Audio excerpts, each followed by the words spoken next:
Gaudeamus igitur, Juven estum sumus. Eso creo yo que es un legado que nosotros ahora aquí en filosofía practicamos. Es decir, que practicamos la crítica que yo llamaría una crítica constructiva, en el sentido que si yo voy a señalar un error a alguien, entonces habría que señalarle también un camino de solución para ese error. Bueno, todos estos son problemas que se pueden encontrar al estudiar, por ejemplo, el Popol Vuh, o estudiar una cultura desde una perspectiva filosófica y tratar de entender ciertos temas, como en este caso, cuál es la concepción de hombre en el Popol Vuh o en la cultura maya. Lamentablemente no pudimos ver, digamos, pero aquí se los voy a yo describir algunas diapositivas que traía. En el 2008 aproximadamente hubo un descubrimiento en la ciudad maya de El Mirador, en Petén. Y este descubrimiento consistía en un friso donde aparecían los héroes gemelos.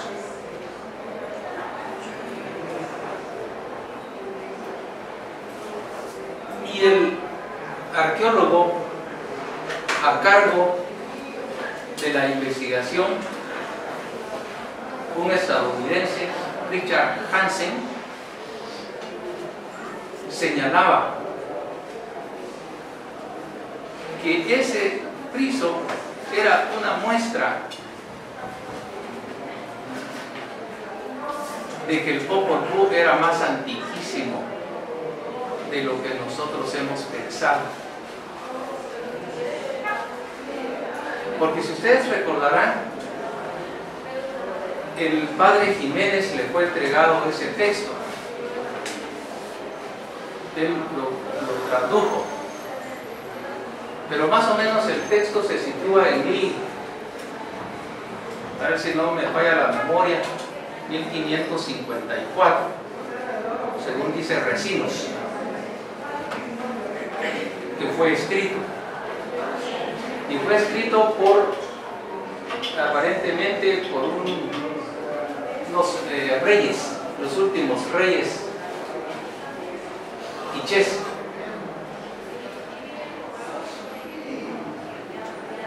Entonces pensábamos dos cosas. Por un lado pensábamos que el Popol Vuh estaba contaminado así se decía, que estaba contaminado con la cultura occidental, porque tenía ya ideas de otra cultura que no era puro. Y por otro lado se señalaba que era un texto pues de esa época. Entonces, con este descubrimiento de Richard Hansen en El Mirador, en este friso donde aparecen los gemelos, digamos, el contexto que aparecen son dos piletas, como dos piscinas que servían para captar agua, y entonces una catarata caía sobre la otra, y las paredes de las piscinas, esas paredes estaban adornadas con estos frisos. Entre esos, dice Richard Hansen, el Popol Vuh, cuando él lo vio, se quedó impresionado. Cuando vio a uno de los gemelos cargando la cabeza y nadando a contracorriente, entonces él dijo: este es el Popol Vuh. La datación de ese friso es 300 años antes de Cristo, o de nuestra era. Y fíjense que yo estaba buscando entre mis fotografías y ya no puedo encontrar, porque cuesta encontrar, a mí me cuesta manejar. Pero yo me acuerdo de haber ido hace 2 años aquí a Teotihuacán, México. Y allí, en una de los templos de Teotihuacán, también aparecen los gemelos. Lo cual a mí me da la impresión, pero por favor es simplemente una hipótesis muy aventurada, de que la cultura maya, más bien dicho, esta cultura no solo maya, mesoamericana, porque incluye a Teotihuacán, es mucho más antiquísima de lo que está diciendo Richard Hansen. Acuérdense que la cultura en Teotihuacán fue construida 1000 años antes de Cristo, la ciudad. Y ya más o menos en el año 500 esa ciudad tenía cerca de entre 100.000 a 200.000 habitantes. Era la ciudad más grande del mundo, según dicen. Entonces, lo importante aquí también es, con eso termino esta parte, digamos que como introductoria, que ya se alargó mucho, es que nosotros aprendamos a valorar lo nuestro. Creo que ahora solo andamos con una pierna y la otra es una muleta, porque solamente hemos tomado la riqueza de la cultura occidental, la cual es muy importante. Pero creo que nos falta la otra pierna, y son las culturas autóctonas. Y creo que tenemos que ponerle atención, investigar también esto. No quiero decir con esto, ojo, que los filósofos nos tengamos que dedicar solo a investigar la cultura maya. Jamás. Eso sería un dogmatismo que sería pernicioso caer en eso. Tenemos que seguir cultivando la filosofía en forma universal con todos los temas, pero también nos tenemos que ocupar de las cosas que están presentes.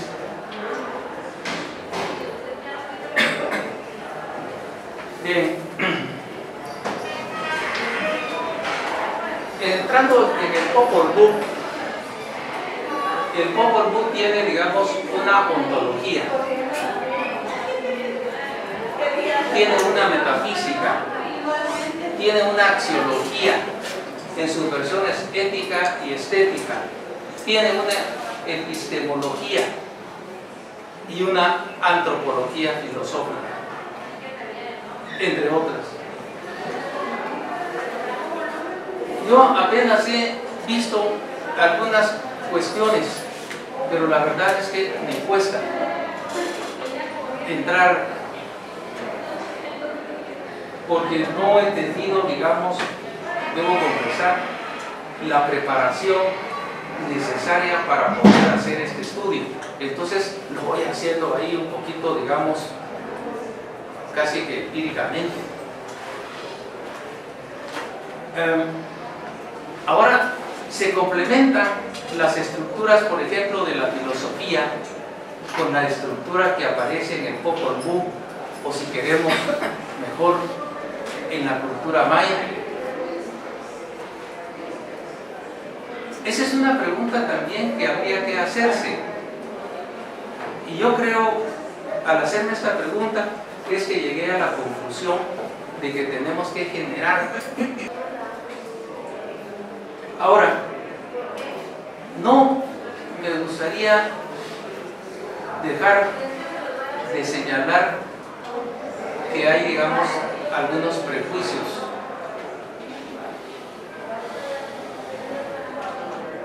que son prejuicios que tenemos como sociedad, y me incluyo, y que son prejuicios que hemos superado muchos. Por ejemplo, yo me acuerdo que cuando era pequeño y acompañaba a mi madre al mercado, le decía a las vendedoras: ¿cuánto vale esto, María? Mira, María. Ese es solamente, digamos, como un elemento discriminatorio. Y aquí hay un profesor nuestro que hace poco, recientemente, tuvo también una experiencia que cuando llegó a un parqueo, su esposa fue a pagar, pero no le dieron el puerto. Ella tenía traje indígena, y entonces cuando iban a cobrarle, entonces se acercó el encargado del parqueo y le dice: mira, María, aquí está tu vuelto. Y entonces este profesor de acá le dijo: mira, Pegre, ¿y cuánto estás cobrando por el parqueo? Y entonces el señor se sintió ofendido y le dijo: momento, le dijo, yo no me llamo Pegre, tampoco mi esposa, le dijo, se llama María, ¿y por qué le estás diciendo María? Entonces quiero señalar estas cosas, que esas son cosas así sociales, pero que después se trasladan también a los aspectos académicos. Parecen cosas sencillas, pero no nos damos cuenta, y entonces tenemos hermenéuticamente que saber cuáles son los prejuicios con los cuales nos encontramos al momento de estudiar un texto, de investigarlo. Tenemos que estar avisados de nuestros propios prejuicios en el sentido técnico hermenéutico, los juicios antes de entrar a un texto. Eso, entre otras cosas, está el eurocentrismo. Personas que están, digamos, centradas totalmente en lo europeo, en lo occidental, y no pueden ver más allá de eso. Creo que nos hace falta, por lo menos, cito mi propio caso, porque yo me fui convirtiendo también, era eurocéntrico, pero poco a poco he ido tratando de cambiar, porque no es fácil, no es fácil. Entonces, bien, hay una idea, entrando al Popol Vuh,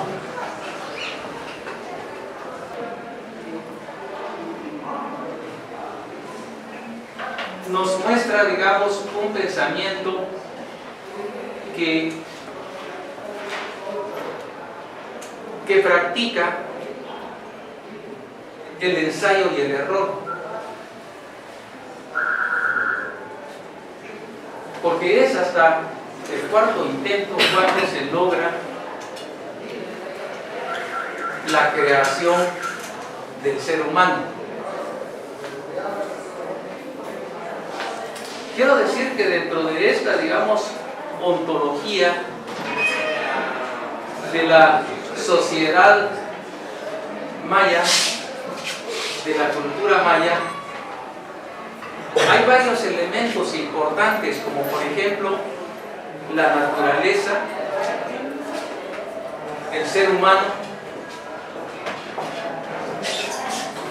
los animales, las estrellas, y todos esos elementos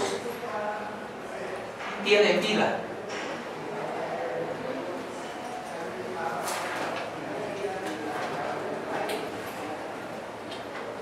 Entonces,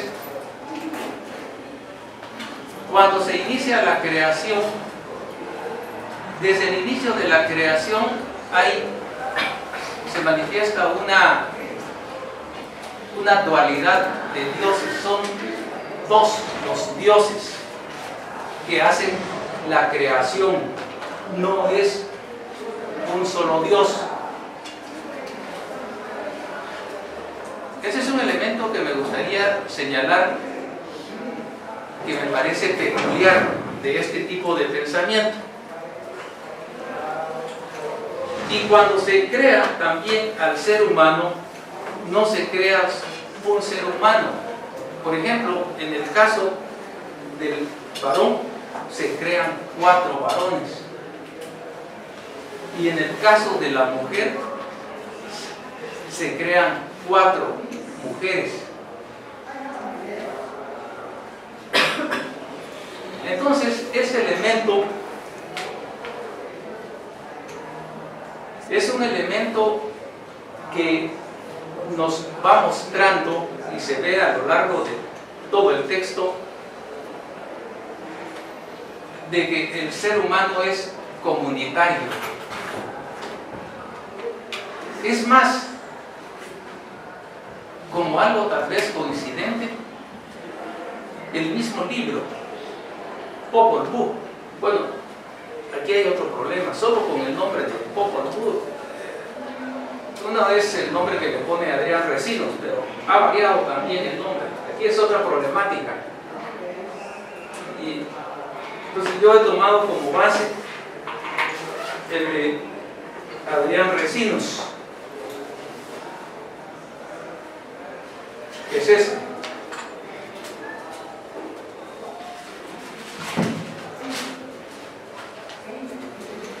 Entonces, pero hay unos que lo escriben con doble B, y hay muchas versiones. Seres humanos individuales, porque sí los hay, pero que esos seres humanos individuales no son individuales en forma, digamos, absoluta, sino individuales que pertenecen a un grupo.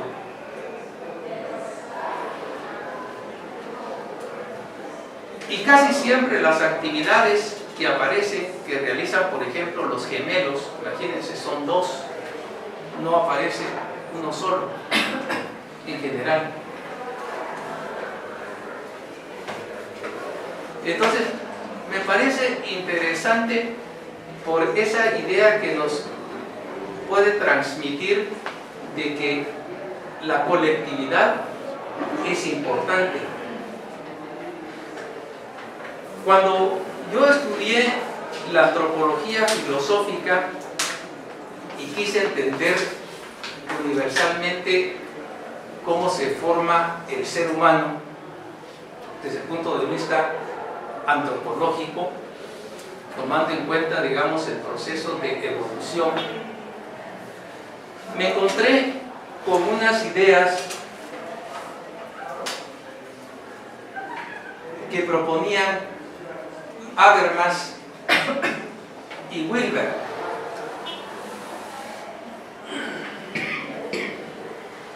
Habermas es el filósofo